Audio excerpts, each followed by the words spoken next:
Gold rush டைமில் யார் அதிகமாக பணம் சம்பாதிச்சாங்கன்னு உங்களுக்கு தெரியுமா? நீங்கள் எல்லாரும் நினைப்பீங்க கோல்ட் மைனர்ஸ் தான் அதிகமாக பணம் சம்பாதிச்சாங்கன்னு.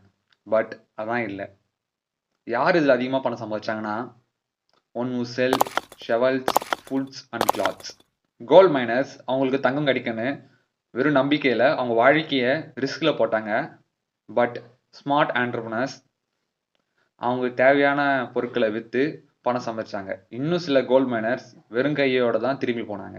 இந்த இன்சிடென்ட்ல மெயின் டேக்அவே என்னன்னா, எந்த ஒரு பூமிங் இண்டஸ்ட்ரியிலையும் அந்த ஐப் பின்னாடி போகாதீங்க. Find a tool that people really need and sell to them. அங்கே தான் ரியல் பிஸ்னஸே இருக்குது. இதே போல தான் ஏஐ இண்டஸ்ட்ரி பூமிங்கில் என்மீடியா அவங்களோட ஜிபியூஸை விற்று இப்போ $1 trillion கம்பெனியாக இருக்காங்க. எந்த ஒரு ஏஐ கம்பெனி இப்போ $1 trillion கம்பெனியாக இல்லை. ஆனால் என்மீடியா மட்டும் இப்போ $2 trillion கம்பெனியாக இருக்காங்க.